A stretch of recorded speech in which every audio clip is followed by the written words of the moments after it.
দিতে গেছেন, ওগো আপনি সাহেব উঠেন না, বক্তব্যে যাবেন না, কোনো সারা শব্দ কিছু নাই। এরপরে ওই বুড়িমা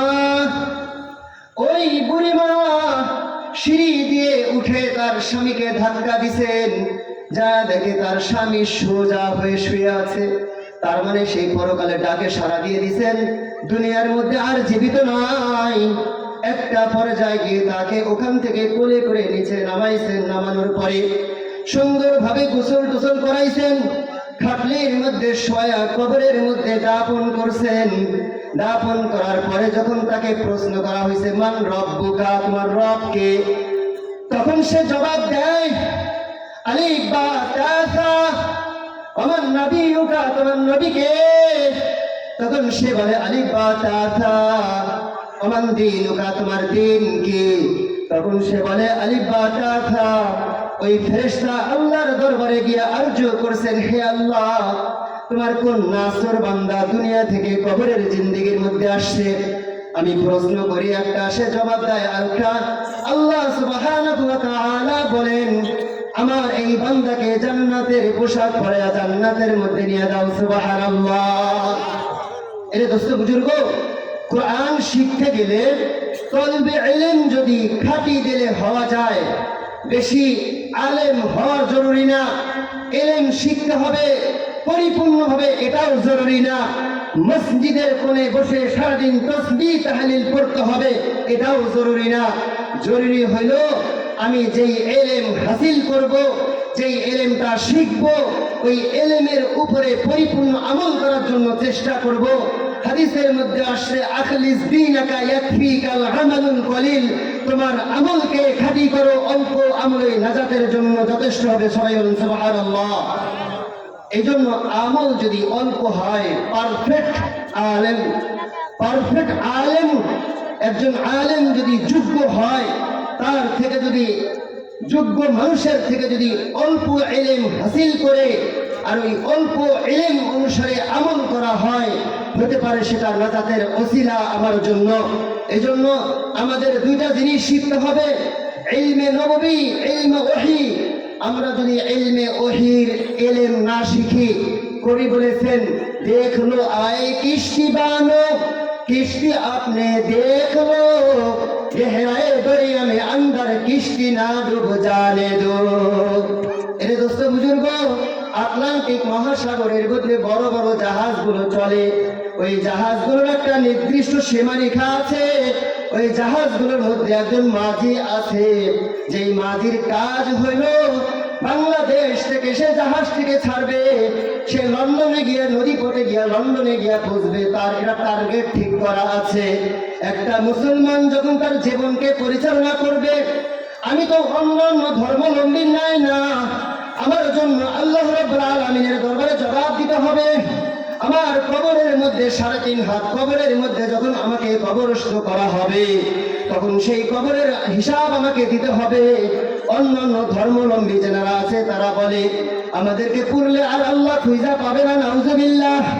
আমাদেরকে বক্সের মধ্যে কবর দিলে আমাদেরকে আর আল্লাহ ধরতে পারবে না, নাউজুবিল্লাহ। যারা অন্যান্য যত ধর্মাবলম্বী আছে, সমস্ত ধর্মাবলম্বীর মত বিনিময় ভিন্ন। কিন্তু দোস্ত বুজুর্গ, আল্লাহ সুবহানাহু ওয়া তাআলা আমাকে মুসলমানের ঘরে পাঠাইছেন, হিন্দুর ঘরে পাঠান নাই, খ্রিস্টানের ঘরে পাঠান নাই, বৌদ্ধের ঘরে পাঠান নাই।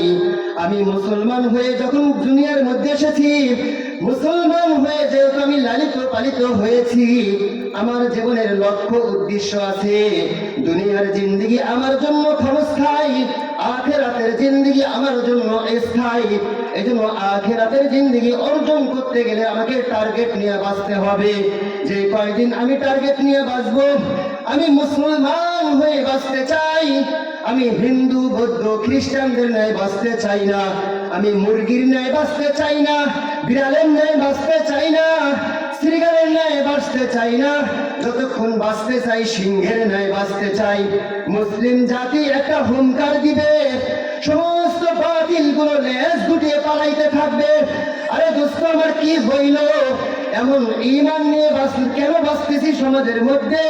শত শত মুসলিম জাতিকে অল্প কিছু ঈদ সম্প্রদায়, অল্প কিছু খ্রিস্টান সম্প্রদায়, অল্প কিছু হিন্দু সম্প্রদায় মুসলিম জাতিকে সদা সর্বদা চাপাইতে চাপাইতে দেয়ালের মধ্যে পিঠ ঠেকাইয়া দিতেছে। এখনো মুসলমানের জ্ঞান ফিরে আসে না। ঠিক না ঠিক? জোরে বলেন ঠিক না ঠিক? আজকে সমাজের মধ্যে কোরআনের অপমাননামূলক বাক্য ব্যবহার করা হয়, হাদিসের অপমাননামূলক বাক্য ব্যবহার করা হয়, একজন আলেমকে তাচ্ছিল্যমূলক বাক্য ব্যবহার করা হয়, কোরআনের হাফেজদেরকে তাচ্ছিল্যমূলক বাক্য ব্যবহার করা হয়। ইন্ডিয়া থেকে বাংলাদেশে একজন নায়িকা ঢুকলে, একজন নায়ক ঢুকলে আপনার সেই এয়ারপোর্ট থেকে যেই জায়গা পর্যন্ত ইন্দিরা গান্ধী যাদের অফিস, যেখানে যাদের ইন্ডিয়ার যেই অফিস, যেখানে বাংলাদেশের মধ্যে দূতাবাস, সেই দূতাবাস পর্যন্ত স্লোগান দিতে দিতে আসে। আর একজন কোরআনের হাফেজ 120টি দেশ, 110টি দেশ, 130টি দেশকে হারিয়ে আমাদের দেশের ভেতরে আসে।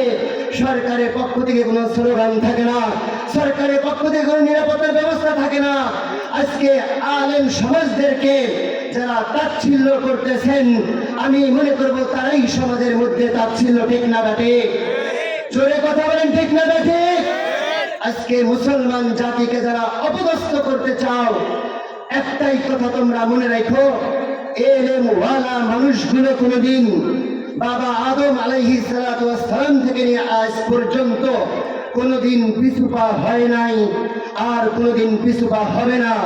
যাদের রক্তের ভেতরে আবু বকর সিদ্দিক রাদিয়াল্লাহু তাআলা আনহুর রক্ত আছেন, যাদের রক্তের ভেতরে ওমরে ফারুক রাদিয়াল্লাহু তাআলা আনহুর রক্ত আছেন, যাদের শরীরের ভেতরে আলী রাদিয়াল্লাহু তাআলা আনহুর রক্ত আছেন, যাদের শরীরের ভেতরে উসমান গনি রাদিয়াল্লাহু তাআলা আনহুর রক্ত আছেন, তারা কখনো সমাজের ভেতরে মাথা নত করে না। ঠিক না ঠিক?